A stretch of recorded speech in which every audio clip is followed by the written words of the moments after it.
Magandang gabi mga masters, bali ngayon po ay 8 videos po ma-upload ko po sa aking YouTube channel. Tama nga mga masters, 8 videos nga po ma-upload ko. Yon, what's up mga masters? Nandito na naman tayo sa panibagong araw, panibagong kabanata na naman ang pagsasama-samahan natin ngayon guys.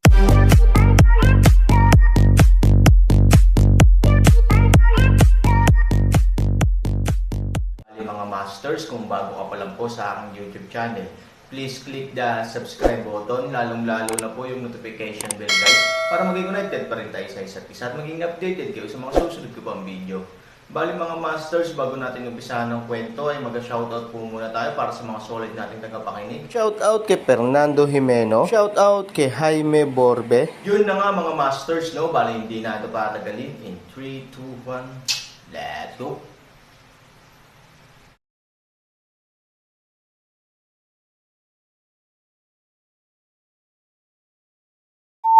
Naramdaman din ito ni Zeking, at namula ang kanyang mukha. Mabilis niyang hinayla ang kanyang damit at binalot ang kanyang katawan hanggat maaari.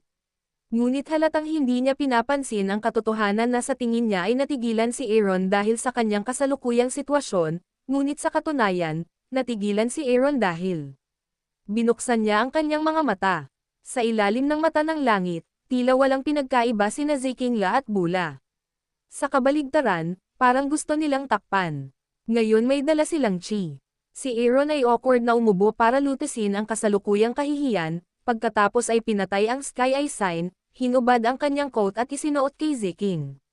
Purple pakiramdam nagpapasalamat sa pagtingin sa Aaron, at pagkatapos, obediently ipikit ang iyong mga mata, puso pakiramdam dantian, at pagkatapos ay swerte. Sa maikling panahon, isang mahinang enerhiya ang lumutang sa katawan. Bagamat ito ay napakahina, sapat na para kay Zeking na maging masaya. Dahil, kahit ngayon lang ay nagsimula siyang magkaroon ng mga nagawa, 36 days. Aaron. Tumanggo si Zeking at pumasok sa meditation ayon sa pamamaraan ng Aaron. Pagkaraan ng ilang oras, natahimik ang pakiramdam ng Purple at dahan-daang iminulat ang kanyang mga mata. Sa oras na ito, ang kanyang maputlang mukha ay may bahagyang ningning, naging namumula, ang paghinga ay hindi mas maislan, na may pagpapala ng espiritual na kapangyarihan sa katawan, ang balat ay naging mas puti at maganda, ang isang pares ng magagandang mata ay nagdaragdag din ng kaunting kailanawan, kahit nasa paligid ng balingkinitan ang katawan, parang may magaan ding proteksyon sa lingwang. Umalis ka na ba? Tumingin si Zeking sa paligid, ngunit hindi niya nakikita ang figure ni Aaron. Sa isang sandali, ang kanyang magagandang mga mata ay hindi maiwasang magdagdag ng kaunting kalungkutan, at ang kanyang puso ay isang pagsabog ng pagkawala. Para sa kanya, ito ay talagang isang magandang bagay upang malutas ang problema ng hindi makapagsanay sa loob ng maraming taon. Ngunit ang pagiging mag-isa kasama ang Aaron ay ang pinakamagagandang panahon sa kanyang buhay. Madilim ang kalangitan sa gabi at mataas ang nakatagong bituin. Sa alchemy room, maliwanag pa ang mga ilaw.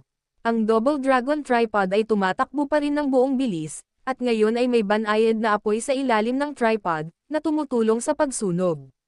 Sa tabi ng banayad na apoy sa ilalim ng tripod, ang ilang mga bakal na tinidor na may ilang piraso ng karne, malumanay na nakasandal sa gilid, dahil lamang sa inihaw, si Zizi ay naglalabas ng langis. Sa tabi ng kaldero, isang pares ng mahabang paa ang nakalaylay sa upuan. Sa harap nito ay may nakahandusay na katawan. Bahagyang nakapikit ang kanyang mga mata at nakakunot ang noo. May hawak siyang libro sa kanyang kamay at nag-concentrate doon. Sa tabi niya, may tumpok ng makakapal na libro. Dahan-daang nakalagay ang kamay sa bibig na may kaunting laway, at saka binuksan ang isang pahina ng libro. Biglang sumimangot si Aaron at sinabi sa malamig na boses, "Ano? Sa tingin mo ba mas nakakatuwang magpakain ng mga lamok sa labas?" Nang bumagsak ang boses at tumunog ang pinto, naging tao si Linlong at pumasok na nakakunot ang bibig. "Dam, nakakita ka na ba ng lamok na kumagat ng dragon?" Han 3,001 ngiti, bahagyang hawakan ang barbecue sa apoy, hajisan ng PC si Linlong, at pagkatapos ay pumitas ng PC para kainin, wing venison. Kinuha ang kebab, Linlong Aileng, amoy-amoy, napakasarap kainin ah. Sinulyapan ito ni Aaron at naisip na sarili nitong barbecue ang pinag-uusapan. Hindi niya ito itinanggi at sinabing, "Ano? Hindi mo ba ako pinapayagang magnakaw ng sandali sa aking abalang buhay? Oo, syempre. Oras na para makabawi. Tumanggaw si Linlong at kumagat. Ang sarap talaga. Ngunit sumimangot si Aaron at bahagyang itinaas ang kanyang mga mata. Ano ang pinagsasabi mo? Ano ang ibig mong sabihin na oras na para magayos? Sa harap ng problema ni Aaron, tumawa lang si Linlong. Nako, bagamat dragon ako at tao ka, lahat tayo ay lalaki, at ano ang mabuti para sa atin mga kapatid? Huwag kang magpanggap, bumaba tayo sa negosyo. Shit. It was meant to be serious, but what's wrong with you? What's going on first? You make it clear to me. 3,000 kilay isang kunot, ang buong tao ay agad na naramdaman sa kamay ng tali ay hindi mabango. Kumain si Linlong nang walang pakialam. Huwag kang magpanggap. Alam nating lahat ang tungkol sa grupong ito ng mga tao sa likod bahay. Alam mo lahat. What the hell is this? Anong hindi? Ni Upi, talaga ni Upi. Minamaliit kita noon, isang maliit na tao, ngunit ngayon, si Benlong ay may 5 katawan na. Then, the goods rustily broke their fingers, 1, 3 o 4, shit, 4 hours, cow batch. What a scum. Pagtingin sa itsura ni Linlong na nagbubuntong hininga, mabilis na samuka ng dugo si Aaron. Ano ang sinasabi mo? Sabihin mo sa akin ang tungkol kay Zeking. 3,000 ay bahagyang inayos ang paghinga, subukang pigilan ang galit, mahirap bang sabihin sa akin? Nakangiting sabi ni Linlong, you made a rumor about it, di ba? Aaron's skin smile mate don't smile off way, what is rumor making? Shit, bigla mong tinawag lahat ng nasa practice room. Conclusive ba ang ebidensya? Higit pa rito, maraming bagay ang wala sa atin. Bakit conclusive ang ebidensya ng lola niya? Anong sinabi ko? Anong ibig mong sabihin wala lang? Nanlumo si Aaron. Damn, I heard it as soon as I got back to the island. Narinig ito ng malaking grupo ng mga tao sa labas. Hindi mo ba inaamin? Medyo masakit sa umpisa di ba sabi mo? Ito ay, at ano ang sinabi mo? 3,000 isang leng, shit, tama na. Nima ay, Aaron toneladang oras ng isang leng, ang buong tao ay ganap na utos sa lugar na iyon. Ito talaga ang sinabi niya bakit? Bakit biglang nagiba ang kanyang panlasa, tapos kailangan mo pa akong sabihin, shit, gusto kong tulungan si Zeking na magtayo ng pundasyon. Well, I know. Kung tutuusin, alam naman ng lahat na hindi kayang linangin ni Zeking mula sa maliit hanggang sa malaki, ngunit pagkatapos mong malaman ito ng mabuti, bigla kang magkakaroon ng mga nagawa. Hindi halata, hoy, hey, tapos sasabihin, Linlong Hehe's wretched smile, you are special. Aaron gas on the spot will stand up, oo. Gusto mo pa bang patayin ang dragon? Sayang at pinatay mo ang isa sa akin, may libo-libo ako. With that, talagang nagkunwaring umiling ang mga tinda at mamantong hininga. Ang Aaron ay walang imak sa sukdulan. It's all very special, kung gusto mong mag-spray ulit ng feces, I really don't mind add some dragon meat to my barbecue. 3,000 speechless white ang isa niyang mata, then, complexion 1 is, way, say business. Okay, banibiro kita. Kung seseryosohin ito ng ibang tao, seryosohin ko ba? Sinong hindi alam na mayroon ka lamang isang suying siya sa iyong puso, Lin mahabang ngiti, isang puwit ay umupo, at pagkatapos, isang mukha na biro, Sheng Shui, hayaan mo akong suriin, nasuri ko ang isang general. Hindi nagsalita si Aaron, nakasimangot kay Linlong, mas magulo ito kaysa sa inaakala mong mahinang sinabi ni Linlong.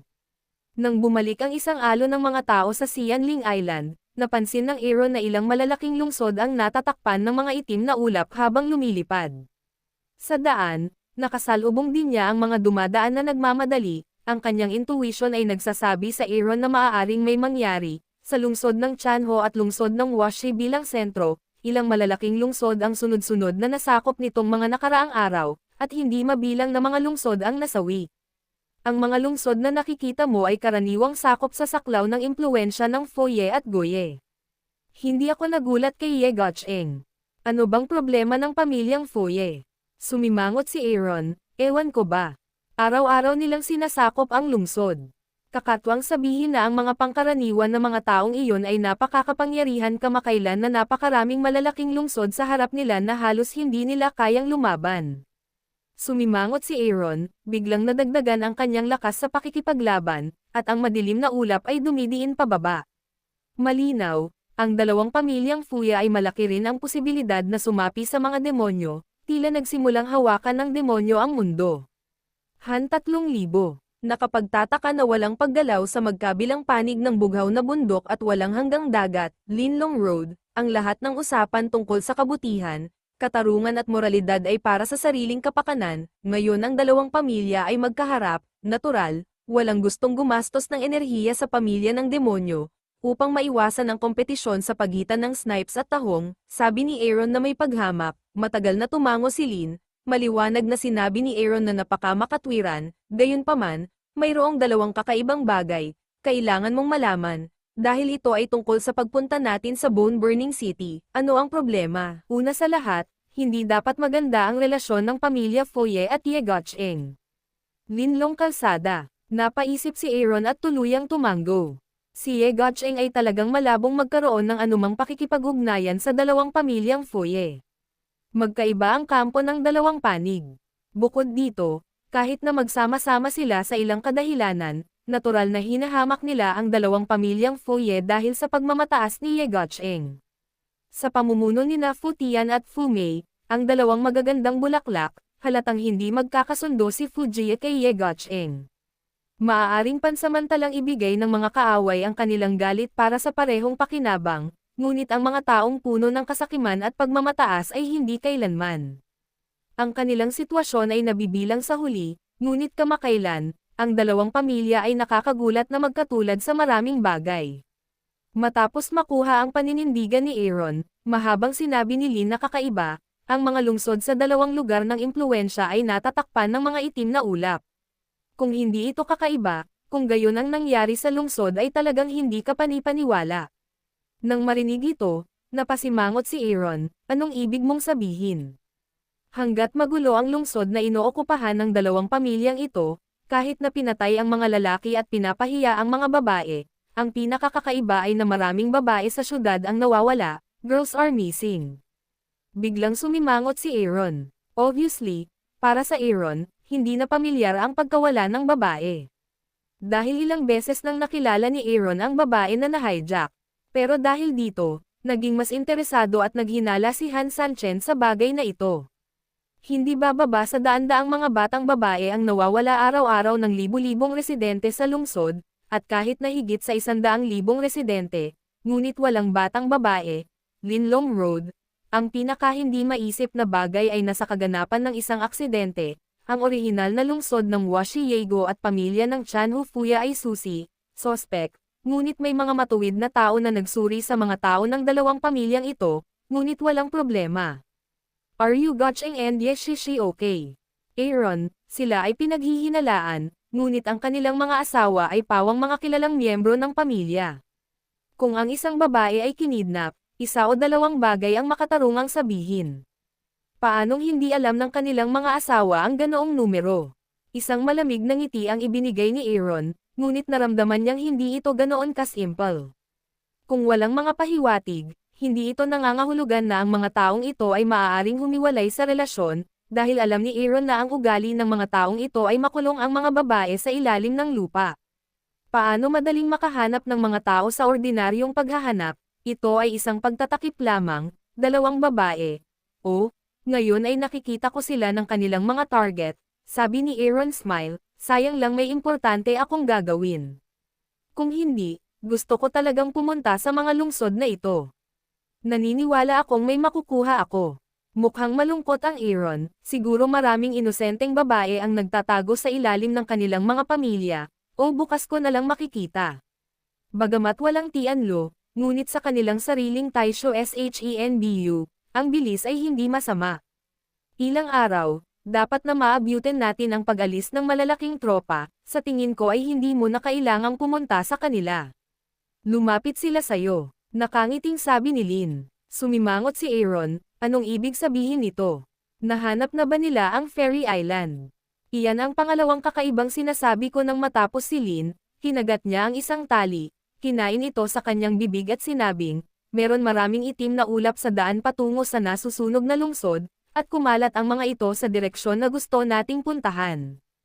Ano? Nang marinig ito, 3,000 beses na kumunat ang noo ni Aaron. Ibig mong sabihin, kayo Shijon at Fo pupunta din kayo sa Bone Burning City, ito rin ay kakaiba sa akin. Kaya sa pribado ay nagdadalubhasa ako sa pagtatanong tungkol dito habang ako, now, dahil hindi ko talaga maintindihan kung bakit biglang sumulpot sa paligid ang dalawang grupo ng mga taong abala sa pag-atake kay Lucci, na hindi bagay sa sentido komon. Napakunot ang noo ni Lin. Ano ang resulta? Tanong ni Aaron. Sila talaga, kahit nakatago ang kanilang kinaroroonan, kinikilala pa rin sila sa Linlong Road. Aaron ngipin kumagit. Ang sagot ay inaasahan, Yegotcheng na magsunog ng Buto City. Hindi ako bihira, ngunit ikaw Shijon at FUJIA. Bakit pupunta? Yun na nga mga masters, no? Bali panibagong kabanata na naman yung natapos natin ngayong gabi. Muli, maraming salamat po.